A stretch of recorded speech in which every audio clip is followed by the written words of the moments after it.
한 사람의 가치를 어떻게 결정할 수 있을까요? 아주 오래전에 이 한 사람이 가지는 경제적인 가치가 어떻게 되는가를 확인해 보기 위해서 조금은 엉뚱하게 어떠한 과학자들이 이렇게 다 계산을 해 보았다고 합니다. 과학자들이니만큼 사람의 육체를 화학적으로 다 분해를 해본 것이죠. 사람의 육체를 화학적으로 다 분해를 해가지고 필요한 제품을 만들면 그 가치가 얼마나 되는지를 함께 계산해 본 것입니다. 그래서 이렇게 계산하기 위해서 몇 가지 기준점을 세웠는데, 먼저 한 사람이다라고 할 때는 140파운드가량 되는 평균적인 성인을 기준으로 이렇게 계산했다고 합니다. 그리고 이렇게 해서 계산을 해보니까 이 사람에게서, 그 사람의 육체에서 나오는 것이 지방으로 비누를 7개 만들 수 있다. 그리고 몸에서 나온 인으로 성냥개비를 2000개, 2200개 만들 수 있다. 그리고 마그네슘으로는 설사약을 한 봉지 만들 수 있다. 그 다음에 철로는 못을 1개 만들 수 있다. 탄소로는 연필을 2000자루 만들 수 있다. 그리고 사람 몸에 제일 많은 수분으로는 1.8리터짜리 물을 20개를 만들 수 있다라고 이렇게 계산을 했다는 것입니다. 그리고 나서 이것을 팔면은 얼마가 될까라고 해가지고 파는 것을 다 계산해 보았습니다. 처음에 이 과학자들이 이런 엉뚱한 계산을 했을 때가 언제였냐면 지금으로부터 자그마치 33년 전이었습니다. 33년 전에 그때 당시에 물가로 20불이었다고 합니다. 근데 이 계산이 너무 재밌으니까 그 이후에도 지금의 물가로는 얼마나 될까, 지금의 물가로는 얼마나 될까 해가지고 제가 찾아본 자료에서는 가장 최근에 계산된 게 한 100불 언저리쯤 되지 않나라고 이렇게 이야기했던 것 같습니다. 재밌기도 하고 또 엉뚱하기도 하고 참 쓸데없이 시간이 많았나 보다라는 이런 생각이 들기도 하죠. 왜냐하면 흥미로운 계산이긴 하지만 사람의 가치는 우리가 가지고 있는 이 육체가 도대체 얼마에 팔 수 있느냐라고, 이렇게 고기를 재듯이 얼마에 팔 수 있느냐로 이렇게 정해지는 것이 아니기 때문입니다. 사람의 가치는 때에 따라서 사람을 심지어 돈을 주고 사고 팔던 시절에도 다르게 매겨졌습니다. 18세기 말에는 설탕 1톤이면 흑인 노예 1명을 살 수 있었다고 합니다. 그런데 또 반대로 정반대의 사례도 있었는데 1193년에 십자군 원정에서 돌아오던 영국의 리처드 1세가 오스트리아에서 붙잡힙니다. 근데 그때 당시에 이 오스트리아가 그의 석방을 대가로 영국에다가 요구한 돈이 얼마였냐면 15만 마르크였다고 합니다. 이것이 그때 당시에 영국의 1년 재정 4분의 1에 해당하는 엄청난 돈이었다고 합니다. 저는 또 최근에 이스라엘 관련된 뉴스를 이렇게 주의 깊게 보면서 한 가지 흥미로운 점이 있었습니다. 볼 때마다 가슴이 아프지만 흥미롭게 느껴졌던 부분이 어떤 부분이었냐면, 잘 아시다시피 이스라엘과 팔레스타인 간의 전쟁이 아니고 팔레스타인 중에서도 무장 정파인 이 하마스라는 집단과의 이스라엘과의 전쟁입니다. 그래서 이 사람들이 이스라엘 땅에 들어와 가지고 민간인들을 많이 잡아갔습니다. 인질로 잡아갔는데 어쨌든 이 생명이 중요하니까 인질 교환을 하는 것이죠. 그래서 이스라엘에는 인질은 없습니다. 인질은 없지만 테러를 시도하다가 붙잡혔거나 테러 혐의를 받아서 이제 감옥에 수감되어 있는 팔레스타인 사람들이 있습니다. 그래서 이 하마스라는 무장 정파에서 우리가 너희 인질을 줄 테니 너희는 그 교도소에 수감되어 있는 우리 팔레스타인인을 석방해달라라고 이렇게 요구를 하는 것이죠. 그런데 제가 흥미로웠던 점은 어떤 부분이었냐면, 우리가 인질을 1명을 줄 테니 너희들은 팔레스타인 그 수감자를 1명을 주는 것이 아니라 몇 명을 달라고 했을까요? 처음에는 3명, 5명, 나중에는 100명까지 요구했다, 이런 뉴스를 보았습니다. 그런 것을 보았을 때 처음에는 이거는 제대로 된 1대1의 거래가 아니지 않을까? 이것을 왜 이스라엘이 수락할까? 라는 이러한 생각이 들었습니다. 조금 의아했습니다. 1대1로 해야 공평하지 않을까라고 이렇게 생각이 들었는데, 나중에 조금 더 생각을 해보니까 그 한 사람을 살리기 위해서는 1명이 아니라 2명이 아니라 3명이라도 이 사람들이 나중에 또 이스라엘 정부에 대해서 테러를 하고 그러한 위험을 할 수 있는 그러한 위험 인물들이라고 하더라도 지금 당장 이 사람을 살리고 싶은 그 생명의 가치를 높이 사서 이렇게 3명을 요구하든 5명을 요구하든 현실적인 상황에서 가능한 한 최대한 많은 인질들을 데려오려고 이렇게 거래를 하는구나 하는 생각이 들었습니다. 사람의 가치는 그 사람이 가진 육체로 정해지지 않습니다. 또 더 나아가서 한 사람의 가치는 그 사람이 가진 경제력으로 정해지지도 않습니다. 또 그가 할 수 있는 노동의 능력으로 정해지는 것도 아닙니다. 어떠한 사람은 이런 얘기를 했습니다. 사람의 가치를 정할 수는 없지만 사람의 가치가 정해진다라고 한다면 그 사람이 얼마나 많은 사람들로부터 얼마나 큰 사랑을 받고 있느냐로 정해져야 되지 않겠느냐라고 이렇게 이야기하는 것이었죠. 이 이야기를 들을 때 제가 많이 동의가 되었습니다.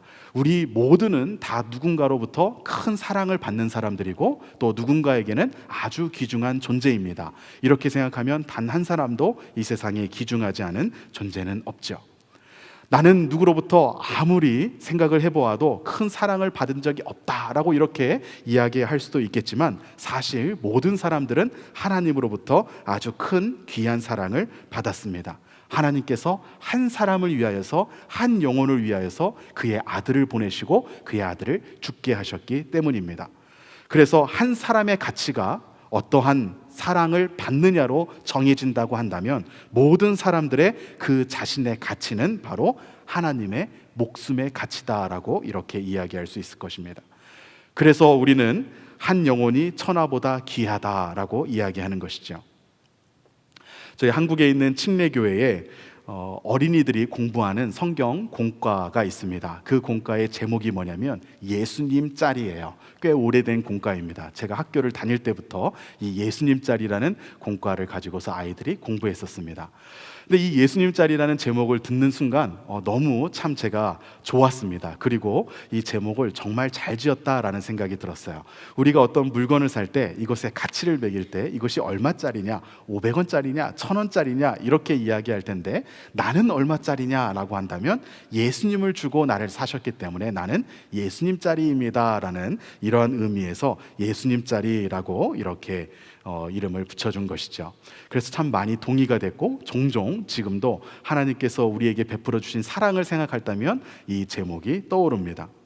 하나님께서는 우리를 구원하시기 위하여서 예수님을 보내주시고 우리를 구원하셨습니다. 그것이 바로 하나님의 은혜이지요. 그리고 이 은혜를 통하여서 우리는 이전의 삶이 아니라 새로운 생명의 삶을 살 수 있게 되었습니다. 그래서 오늘 말씀의 제목을 제가 이렇게 정해보았습니다. 새로운 생명의 삶. 이전에 사망의 삶이 아니고 하나님의 은혜로 말미암아 우리가 살 수 있게 된 새로운 생명의 삶에 대해서 오늘 본문을 통해서 함께 살펴보면서 은혜를 나누고자 합니다. 특별히 새로운 생명의 삶에 관해서 살펴보는데 이 새로운 생명의 삶을 우리로 하여금 살게 해주시는 그 하나님의 은혜에 대해서 함께 살펴보고자 합니다. 우리로 하여금 새로운 생명의 삶을 살게 해주시는 그 하나님의 은혜는 어떻게 베풀어질까요? 하나님의 은혜는 우리에게 어떻게 베풀어짐으로써 우리가 새로운 생명의 삶을 살도록 해주실까요? 첫 번째로 하나님께서 우리에게 이 새로운 생명의 삶을 살게 해주시는 은혜는 우리로 하여금 우리가 무엇이 필요한 존재인지를 깨닫게 하심으로 이 은혜를 주십니다. 즉 다시 말하면 내가 무엇이 필요한 존재인지를 아는 것이 하나님의 은혜라는 것이죠. 우리가 아무리 좋은 선물을 어떤 사람에게 준다고 하더라도 그 사람이 그 선물을 받는 것을 좋아하지 않는다, 별로 기뻐하지 않는 선물이라 그러면 그것은 좋은 선물이다라고 말하기가 어려울 것입니다. 그러한 선물은 받는 사람을 위한 것이 아니라 주는 내가 기쁘기 위해서, 주는 내가 이렇게 챙겨준다는 이러한 마음을 갖기 위해서 주는 그러한 선물일 가능성이 큽니다. 그렇지만 하나님의 가장 큰 선물인 하나님의 은혜는 하나님을 위해서 주는 것이 아니라 우리를 위해서 주는 것입니다. 그래서 하나님께서 우리에게 주시는 것은 우리에게 있어서 꼭 필요한 것을 주시는데 다만 우리가 그 필요를 깨닫고 있느냐, 깨닫고 있지 못하고 있느냐의 차이만 있을 뿐입니다. 그렇다면 우리는 무엇이 필요한 사람들일까요? 무엇이 필요한 사람들로 우리는 스스로를 생각해야 할까요? 바울은 이 로마서를 처음 쓰면서 이 로마서를 1장에 여는 순간부터 우리가 무엇이 필요한 사람인지에 대해서 이야기해 줍니다. 이 로마서를 읽다 보면 구절 구절마다 참 은혜는 되는데 또 읽다 보면 굉장히 어렵고 딱딱하게도 느껴집니다. 그래서 어떠한 사람들은 로마서는 그냥 편지라기보다는 하나의 신학적인 논문이다라고 이렇게 이야기를 하기도 하고, 또 어떠한 사람들은 로마서를 통해서 은혜를 받았다 그러면 복음의 정수를 깨달은 것이다라고 이렇게 이야기를 하기도 합니다. 그래서 이 바울은 로마서를 처음 시작하면서 무슨 문제를 제일 먼저 다루냐면, 여러분들에게 무엇이 필요한지 아십니까? 여러분들이 지금 무엇이 필요한 사람들인지 아십니까? 라는 것을 가르쳐주기 위해서 로마서 1장부터 3장까지를 씁니다. 1장에서 3장까지 계속해서 이야기하는 내용이 무엇입니까? 어제 다 읽으셨죠? 우리 교회의 성경 통독 스케줄에 따르면 어제 로마서 1장에서 3장까지를 다 읽으셨을 것입니다. 1장에서 3장까지 이 바울이 하는 얘기는 무엇이냐면 모두가 다 죄인이다라는 이야기입니다. 죄인이 아닌 사람이 없다. 한 사람도 없다. 예외가 없다. 유대인도 죄인이고 이방인도 죄인이고 다 죄인이다. 의인은 없고 하나도 없고 하나님에 대해서 깨닫는 자도 없고 하나님을 찾는 자도 없다라고 이렇게 바울이 말하는 것이죠. 로마서 1장에서 3장을 딱 펼쳐놓고 눈길이 닿는 어느 구절을 살펴보아도 그 구절들 하나하나가 전부 다 우리는 모두 다 죄인입니다 라는 것을 가르쳐주는 그러한 구절들입니다. 성경에서 말하는 죄는 로마서에서 이렇게 말할 때 우리에게 너희들이 죄인이다, 우리는 다 죄인이고 단 한 사람도 죄인이 아닌 사람이 없다라고 이야기할 때는 우리가 행위적인 죄를 지었다거나 도덕적인 죄를 지은 것을 이야기하지 않습니다. 성경에서 말하는 이 근본적인 죄는 무엇이냐면 바로 하나님을 신뢰하지 못하는 불신에서 시작된 것을 말합니다. 하나님을 신뢰하지 못하고 하나님을 배반하고 하나님과의 관계가 깨어지게 된 것, 그것을 죄라고 말하는 것이죠. 그래서 우리가 지금 주일마다 작년 주일학교에서 창세기를 공부하고 있는데 몇 주 전에 이 부분을 같이 공부했습니다. 인류에게 있어서 가장 처음 죄가 들어온 순간, 인류에게 있어서 가장 처음 인간이 죄를 짓게 되는 그 순간은 어떠한 행위적인 죄, 하나님이 하지 말라고 하는 선악과를 따먹지 말라고 하는 그것을 지키지 않고 그것을 따먹는 행위를 했기 때문에 그것이 죄인 것이 아니라 하나님을 신뢰하지 못하고 하나님을 배반했기 때문에 그것이 죄다라는 내용을 몇 주 전에 우리가 다 같이 배웠었습니다. 그래서 뱀도 하와에게 가서 하와를 꼬드길 때 야, 선악과를 먹어라 라고 이렇게 행위적인 것으로 하와가 죄를 짓도록 하는 것이 아니라 무엇을 통해서 하와가 죄를 짓게 합니까? 하나님에 대한 신뢰를 산산조각을 내면서 죄를 짓게 합니다. 하나님 못 믿을 뿐이다. 너희들이 이거 먹으면 하나님처럼 될까봐 하나님이 이것을 못 먹게 한 것이다. 하나님은 그런 분이다. 절대 믿을 분이 아니고 신뢰할 만한 분이 아니고 하나님은 아주 졸렬한 분이다 라고 이렇게 이야기하는 것이죠. 그리고 그 말에 그대로 넘어가서 그것을 따먹음으로써 인류에게 죄가 들어왔습니다. 그래서 죄인이다 라는 말은 성경에서 이야기할 때 우리가 무슨 어떠한 잘못된 행동을 저질러서 죄인이다라는 것을 이야기하기보다는 먼저 그 근본적인 죄는 우리가 하나님을 신뢰하지 못하고 하나님과의 관계가 깨어져서 하나님과 원수가 된 상태에 있기 때문에 죄인이다라고 이야기하는 것입니다. 하나님과의 신뢰관계가 깨어짐으로써 그 다음에 그 깨어진 신뢰관계에서 우리가 짓게 되는 죄들이 우리가 일반적으로 얘기하는 도덕적인 죄, 행위적인 죄가 되는 것이죠. 그래서 로마서 1장에서 3장에서 이야기해 주고 있는 것은 무엇이냐면 너희가 죄인이다라고 할 때 지금 너희는 하나님과 원수가 된 상태다라고 이렇게 이야기해 주는 것이죠. 우리가 하나님과 원수가 되어서 하나님을 볼 수조차 없습니다. 그렇기 때문에 하나님과 우리가 화해할 수 없다라는 이 절망적인 이야기를 해주는 것이 로마서 1, 2, 3장이었습니다. 그렇지만 로마서는 3장에서 끝나지 않습니다.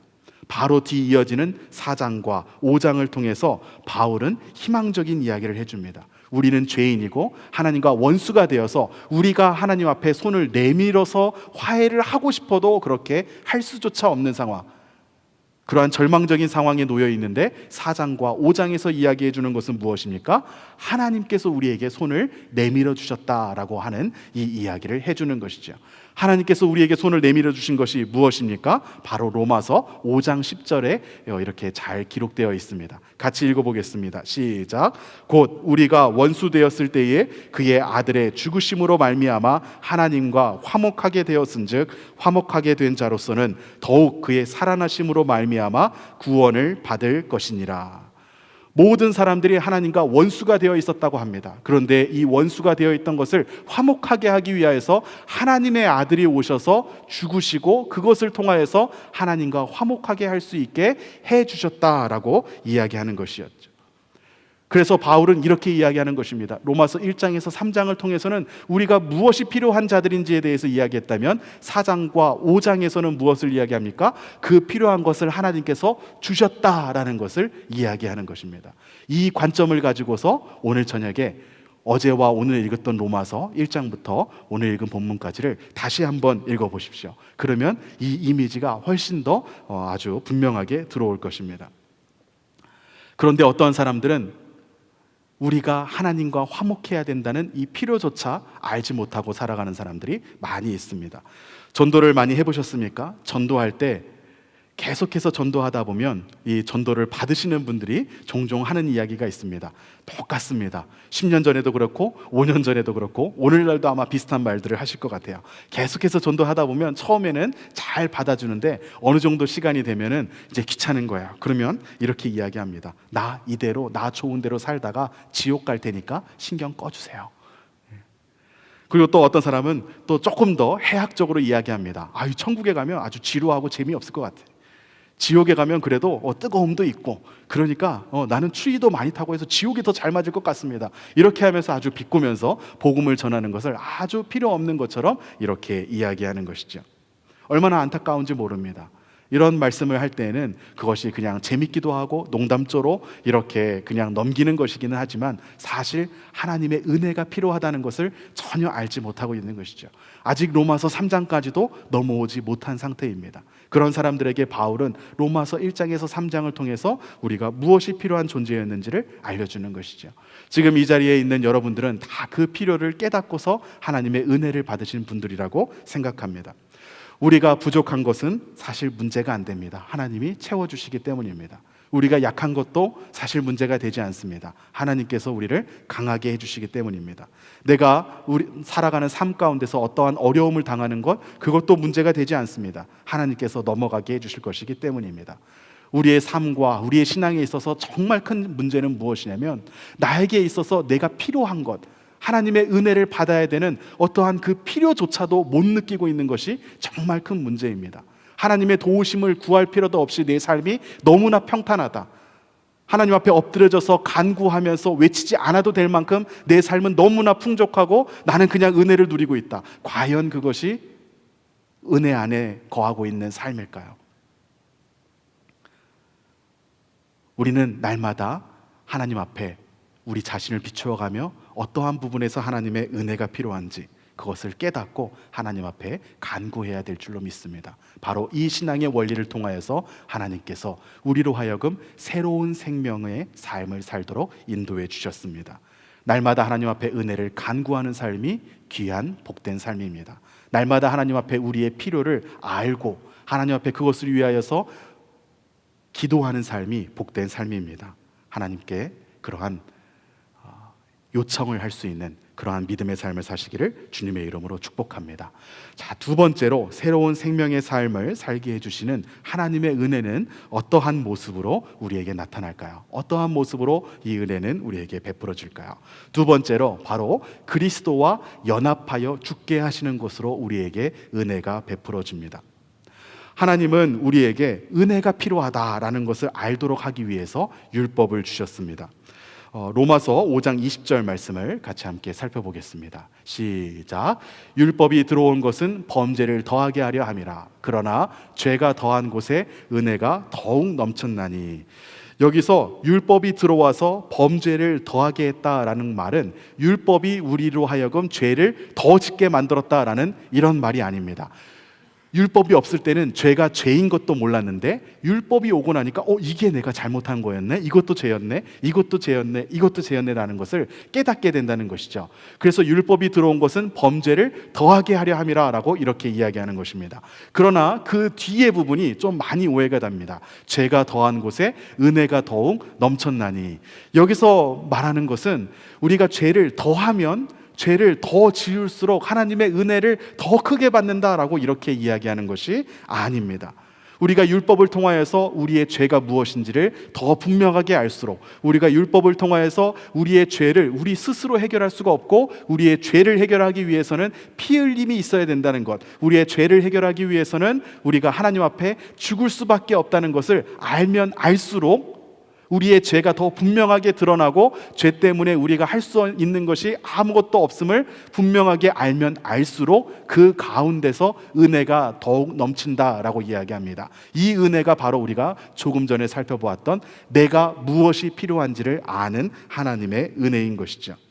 그래서 율법은 내가 죽을 수밖에 없다라는 이것을 깨닫게 하고, 이 율법은 내가 하나님으로부터 어떠한 은혜를 받아야 되는 존재인지를 알게 하는 곳으로 우리를 이끌어가는 역할을 합니다.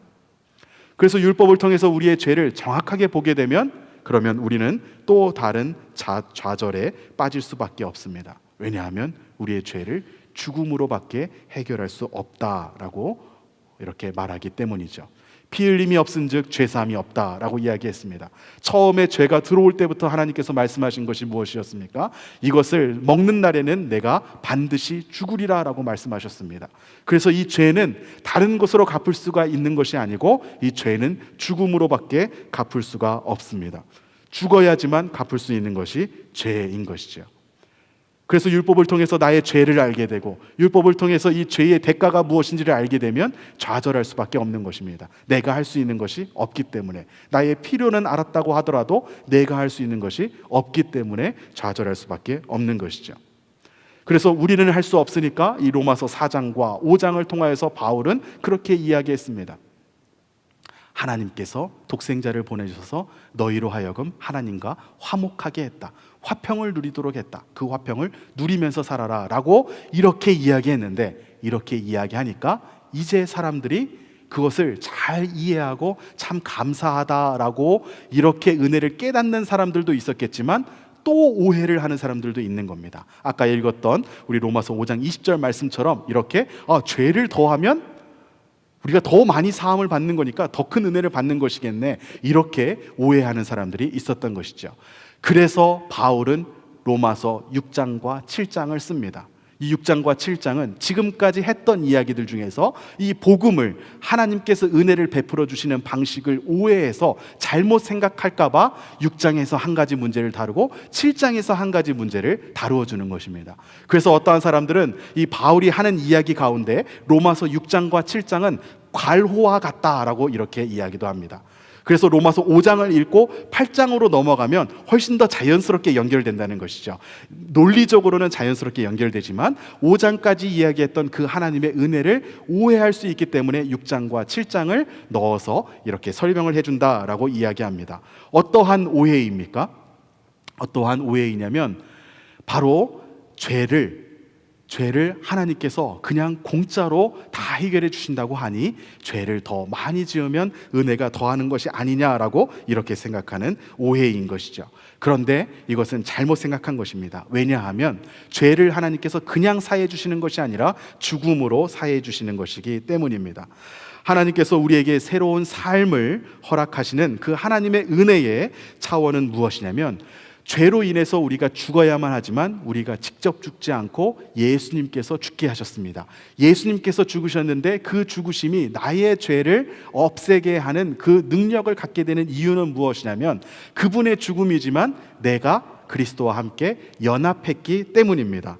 그런데 많은 경우에 우리가 이 부분을 오해합니다.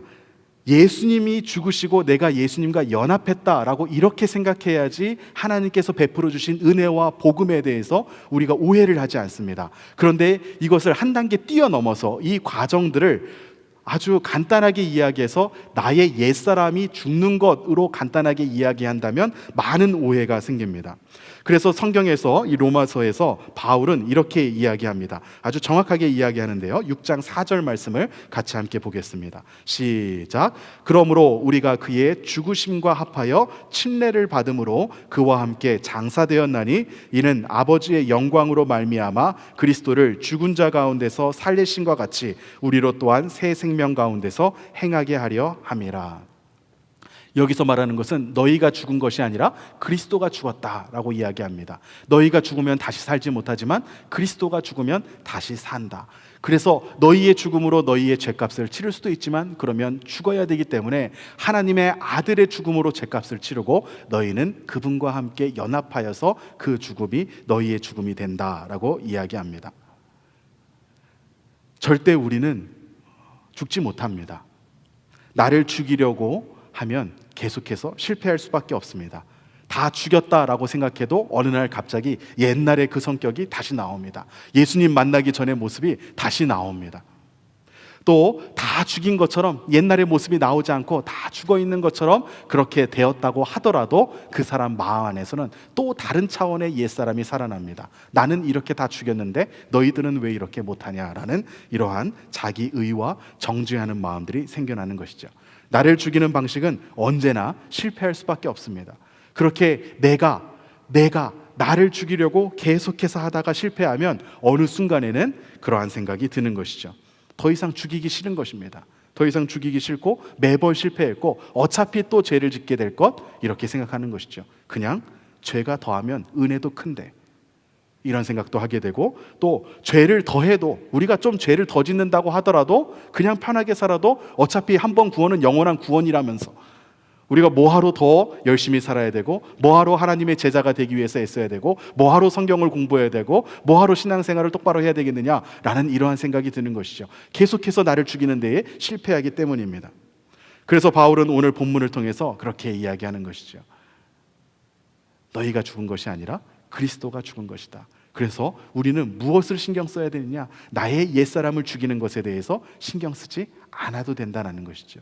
우리가 신경 써야 될 것은 무엇이냐면 그리스도와의 연합입니다. 그리스도와의 연합이 중요한 것이지 나 자신 옛사람을 죽이는 것이 아닙니다. 그래서 바울은 오늘 본문에서 이렇게 질문을 던집니다. 로마서 6장 1절에 보면 이렇게 이야기합니다. 그런즉 우리가 무슨 말을 하리요? 은혜를 더하게 하려고 죄에 거하겠느냐? 은혜를 더 받기 위하여서 죄에 거할 수가 없다라는 것이죠. 6장 2절에서 바울은 무엇이라고 이야기합니까? 그럴 수 없느니라. 죄에 대하여서 죽은 우리가 어찌 그 가운데 더 살리요? 라고 이야기합니다. 더 이상 죄에 거할 수 없다라고 이야기하는 것이죠. 우리의 신앙생활은 나의 옛사람을 죽이는 것이 아니라 그리스도와 연합하는 데에 초점을 두어야 합니다. 그리스도와의 연합이 되면 될수록 나의 옛사람은 점점 작아져서 드러나지 않습니다. 마치 죄에 대하여서 죽은 것과 같은 그러한 상황이 되는 것이죠.